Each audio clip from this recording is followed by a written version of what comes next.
Hi friends, it's Elaine here, back with a super video for you because I'm going to be revealing 7 ways that you can avoid arguing in your relationship. And I'm going to provide you with tons of practical, incredible advice that will go into the actual psychology of why you are arguing in the first place. And I will tell you exactly what you need to do to stop the arguments from happening going forward. It's incredibly powerful, and I want you to stick with me to the end of this video because each step links into the other step and it all makes sense right at the end.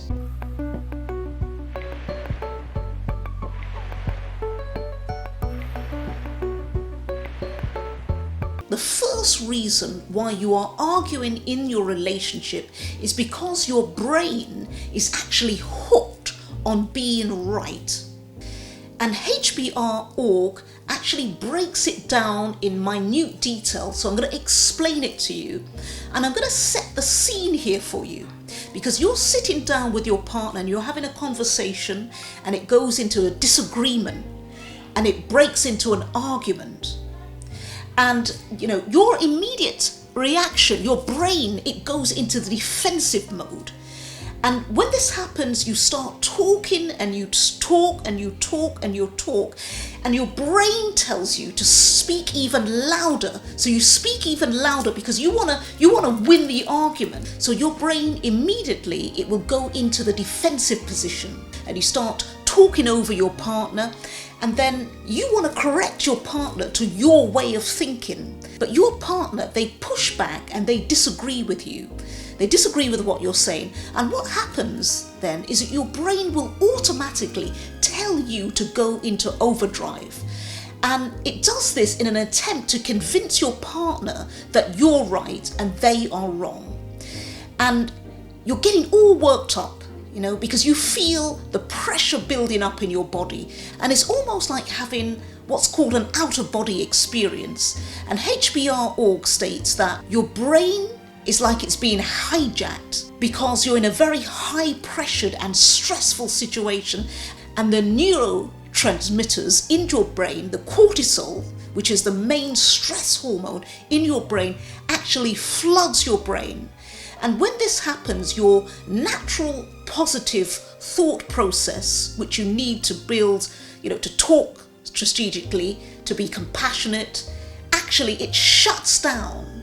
And your amygdala, which regulates the emotion in your brain, it actually takes over. When this happens, you're now running purely on emotion. So no logical thought process is being used here. All the logical thought process that you have is going straight outside the window, and it's now your instinctive brain that takes over. So your body has no choice but to make a chemical choice about how to protect itself. You're in protection mode, and there's 4 responses to the protection mode. One is that you fight, you continue arguing.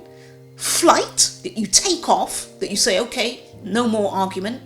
You freeze, you disengage with the argument, so you shut up. Or you appease, so you agree with your partner and say, okay, you're right, I'm wrong. Now, which approach do you take? Think about this for a second.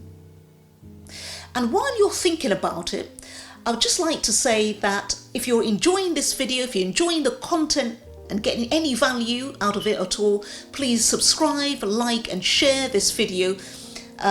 This will make me so much more encouraged to put out more content to empower you in your relationships and in your personal growth journey. So if you don't already know, I've worked as a lawyer in the UK for many years, and I've helped a lot of my clients, not just with legal matters, but with also just helping them through any difficulties, personal issues that they want to overcome, which is outside the sort of legal remit. And this platform gives me a great opportunity to really share the knowledge that I've acquired over the many years. And I love you guys, and I really appreciate you watching this video. I just want to put that out there, and thanks very much for watching it. So I hope you've had a time now to think about what you're going to do. Are you going to fight? Are you going to flight? Are you going to freeze? Or are you going to appease? So you've made up your mind what you're going to do. And the truth is, neither of these four approaches are very good. And I'll tell you why. It's because they all mean that you don't really get to say what you really want to say. You're not upfront and personal and honest about how you feel in the relationship. And that's obviously very important for you to have an honest partnership together. So none of those four options are good. And the fight option, or the fight node, is the most damaging option for your relationship. But unfortunately, it's the most common option. So in our relationships, we generally tend to talk and talk and talk, and then argue, and the argument continues, and then our brain becomes overloaded. And the fight node, our ability to want to win every argument, becomes the most prevailing factor, because your brain is addicted to being right. So when you argue and you win the argument, your brain celebrates. And this is because the adrenaline, the dopamine, acts as a drug in your system, and it makes you feel good. It makes you feel positive. It makes you feel invincible. But this is the worst thing that you could possibly do for a relationship, because it means that you're dominating the person, you're ruling over that individual, and you're never going to get a positive, healthy relationship out of the fight mode. And this is why often couples argue about the same thing all the time, because they won the last argument, so chances are they think, well, I'm going to win this argument. It's important for me, however, to say at this stage that in every relationship, even the most healthy relationship, you're going to argue. And in some ways it's good, it's positive, because you get to, say what you want to say. You get to explain what differences you have, the pain and upset that you're having, and then you can get it out of the way. But what I've just described, when you have a heated argument and it's about winning and not actually coming together to reach compromise, nobody wants that in their relationship. It can become very toxic. So what can you do about it? Well, that brings me to the second thing that you can do to avoid arguing in your relationship. And it is using your brain to counteract the addiction, that winning addiction that you have towards winning your argument. You can actually use another adrenaline in your brain called oxytocin. And that is a milder, more softer adrenaline. It doesn't dominate your partner. It won't verbally abuse your partner. In fact, it's the caring, forgiving adrenaline that's about nurturing. It makes you feel attracted to someone. It even controls your reproductive system. So how can you use this oxytocin to stop arguing in your relationship? Well, that brings me to point 3 of how you can stop arguing in your relationship.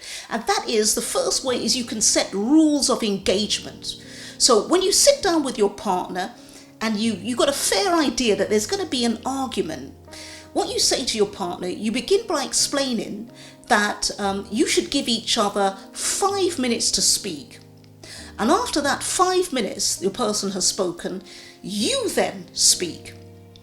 Okay, and when your partner is speaking, you do not speak at all. You just sit and listen to what your partner has to say. And this will have an effect of counteracting the tendency to start disagreeing. So you say to your partner, let's do something different for a change. Let's talk over each other. I give you 5 minutes to speak, and then you give me 5 minutes to speak. I don't interrupt you. You don't interrupt me. We both listen to each other so that we don't argue. And that brings me to the 4th way to avoid arguing in your relationship. And that is just basically to listen. So you're just sitting down there with your partner and you're just listening to what they have to say to you.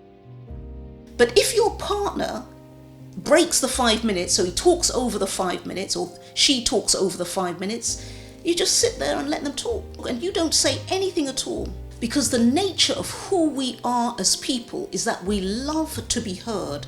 And in a relationship, it comes back to wanting to win. So you're sort of giving something to that person. But deep down, you know that, you're in control. Because they're not winning, you're simply sitting down and listening to them. And when they've done talking, you then speak to them very calmly and very softly. Ever heard of kill them with kindness? Well, that's what you're doing.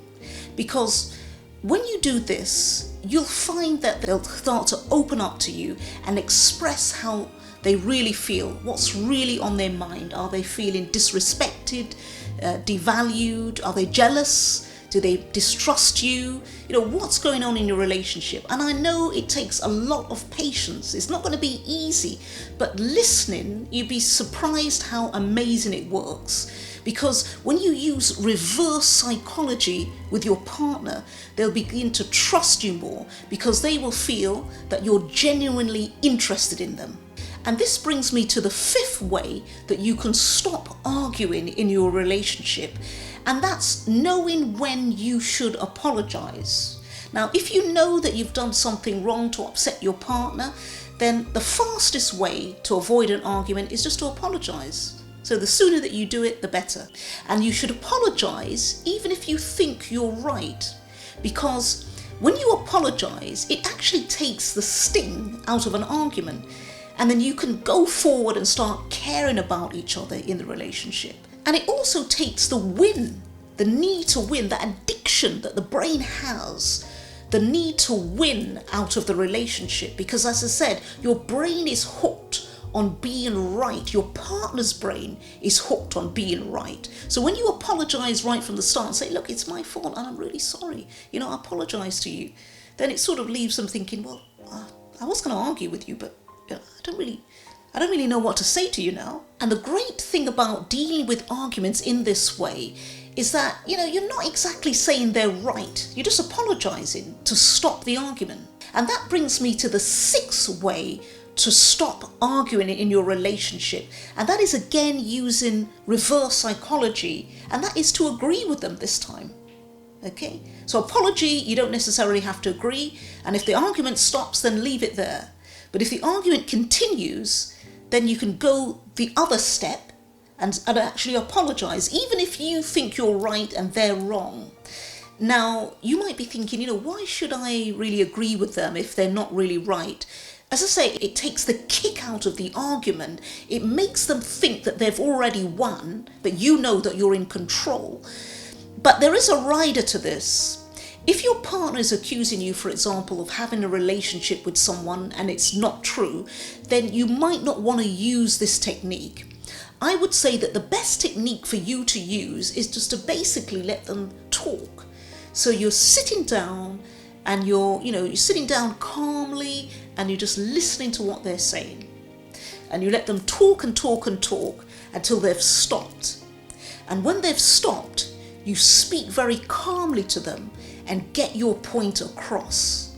So if it's saying, well, look, I'm not having a relationship with anybody, it's not the case, let me explain why this isn't the case, then you do it calmly and you just do it in a way that they want to listen to you because you're so calm and you're taking the heat out of the relationship. And your partner's already said what they had to say anyway. And the seventh way to stop arguing in your relationship is to remember that you have the power of choice. Now, it seems like I'm giving way to your partner too much because you're agreeing with them, you're apologizing, you're letting them speak, you're letting them win.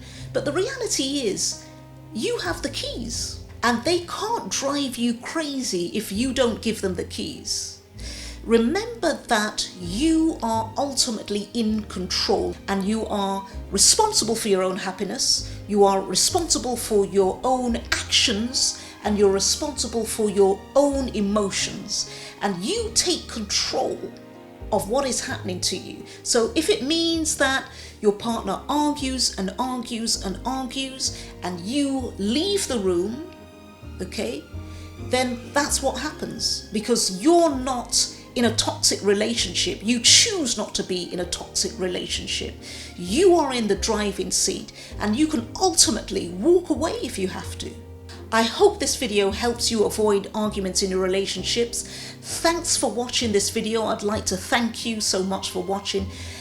Please subscribe, like and share.